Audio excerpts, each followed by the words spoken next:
దేశంలో బీజేపీ మోడీ గారి ప్రభుత్వం అద్భుతమైనటువంటి ప్రయత్నం సాధిస్తూ ఉంది.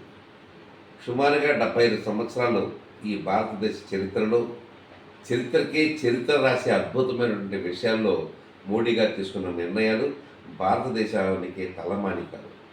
ఉదాహరణకి 370 ఆర్టికల్ కాశ్మీర్ది కానివ్వండి, కాశీని అభివృద్ధి చేయడం కానివ్వండి, ఉజ్జయినిని అభివృద్ధి చేయడం కానివ్వండి, నిన్నగాక మొన్న ఆ అయోధ్యలో రాముని యొక్క మందిరం కడతాం కానివ్వండి, ఇవన్నీ చూస్తే ఏకోన్ముఖంగా ప్రజలందరినీ ఒక తాటి మీద తీసుకొస్తున్నారు. చూడండి, నేను అప్పుడు అనుకునేవాడు చిన్నప్పుడు, మహాత్మా గాంధీ గారు ఒక పిలిపిస్తే దేశం దేశం కదిలిందంటే ఇది జరుగుద్దా అని అనుకునేవాడు. నేను జరిగేదా లేకపోతే రాస్తున్నాను అనుకున్నాను. కానీ ఇవాళ చూస్తే మోడీ గారు ఒక పిలిపించి ఆ అయోధ్య మందిరం జరిగిన రోజున మీరందరూ సాయంత్రం ఇళ్లలో దీపాలు వెలిగించంటే 140 కోట్ల మంది ఇళ్లలో దీపాలు వెలిగించారు. అంటే ఒక వ్యక్తి తాలూకా ఆ యొక్క మాట కానీ, ఆ మాట యొక్క విలువ కానీ, ఆ మాట యొక్క బలం కానీ ప్రజలు అంతగా నాటుకుపోయినటువంటి ఏకైక నాయకుడు మోడీ గారు.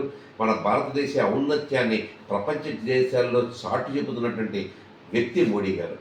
భగవద్గీత పుస్తకాలు తీసుకెళ్ళి ఇతర దేశ ప్రధానమంత్రికి ఇవ్వడం అనేది ఈ 75 ఏళ్ల చరిత్రలో మనం ఎక్కడన్నా చూసామండి.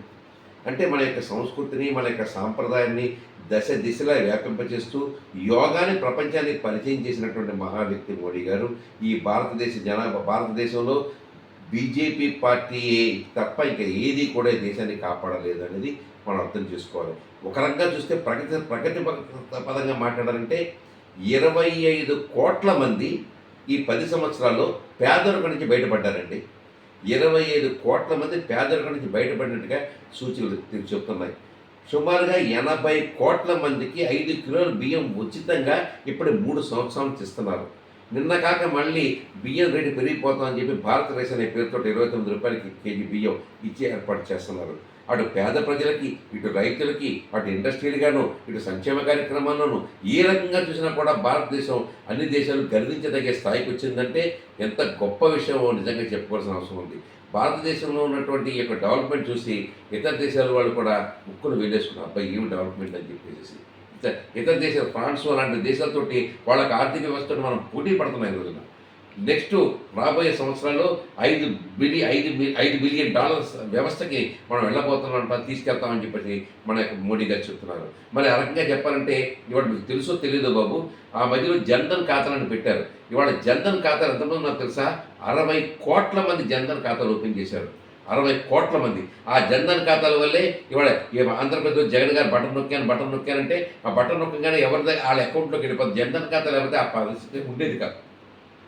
పేద ప్రజలకు బ్యాంకును ఇంట్రడక్షన్ చేసి పేద ప్రజలు బ్యాంకును వాడుకునేటట్టుగా చేసి ఇవాళ చివరికే బజ్జీలుకునే షాపుడు కూడా టెలిఫోన్ పే తీసుకుంటున్నాడు. ఈ యొక్క ప్రగతి ఎవరి ద్వారా వచ్చింది?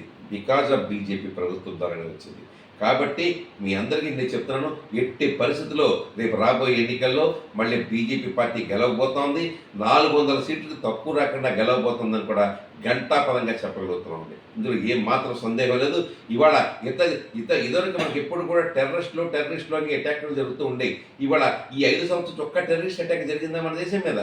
దానికి కారణం ఎవరు? బీజేపీ ప్రభుత్వం. దానికి కారణం ఎవరు? అమిత్ షా గారు. దానికి కారణం ఎవరు? మోడీ గారు. వాళ్ళని చూస్తేనే ఒక భయం ఒడుగు పుట్టేటట్టుగా చేసినటువంటి అద్భుతమైనటువంటి నాయకులు వీళ్ళు.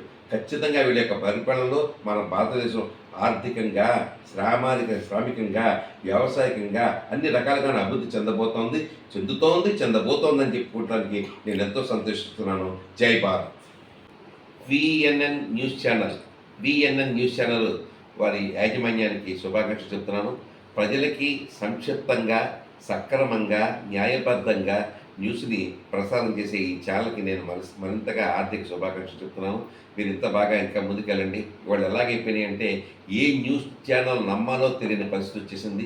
నేను ఒకటే మిమ్మల్ని కోరుతున్నాను, కొద్దిగా డెవలప్మెంట్ లేట్ అయినా కూడా పద్ధతి ప్రకారంగా నిజాలు నిర్భయంగా చెప్పి నిజాలే చెప్పండి. న్యూస్ చెప్పండి తప్ప వ్యూస్ చెప్పమాకండి. ఇవాళ అన్ని ఛానల్స్ కూడా ఏమైపోయిందంటే వాళ్ళ వ్యూస్ చెప్తున్నారు తప్ప న్యూస్ మానేశారు. మీరు ఖచ్చితంగా న్యూస్ని ప్రసారం చేయండి. ఆటోమేటిక్గా మీకు జనాలు పెరుగుతారు, మీ యూట్యూబ్ ఛానల్ సబ్స్క్రైబర్స్ పెరుగుతారు. ఆ రకంగా మీ యొక్క సిద్ధాంతాన్ని మీరు మీరకుండా, దాటకుండా, ఒక నిబద్ధతతోటి ఖచ్చితమైన న్యూస్ని ప్రజలకు అందజేయాల్సిందిగా నేను కోరుకుంటున్నాను. I wish all the best. Thank you. మనం వాట్సాప్లో చూసేసి అక్కడ పక్కన పెట్టేయకుండా సబ్స్క్రైబ్ చేయండి. సబ్స్క్రైబ్ చేస్తే మీరు వాళ్ళకి ఒక రకమైన బలం, మీకు ఒక రకమైన మేము మంచి ఛానల్లో మా యొక్క సబ్స్క్రిప్షన్ ఉందని చెప్పి మీకు కూడా గౌరవం. కాబట్టి పరస్పర గౌరవాలను అందిపుచ్చుకోవాల్సిందిగా నేను కోరుకుంటూ subscribe PNN channel. Thank you.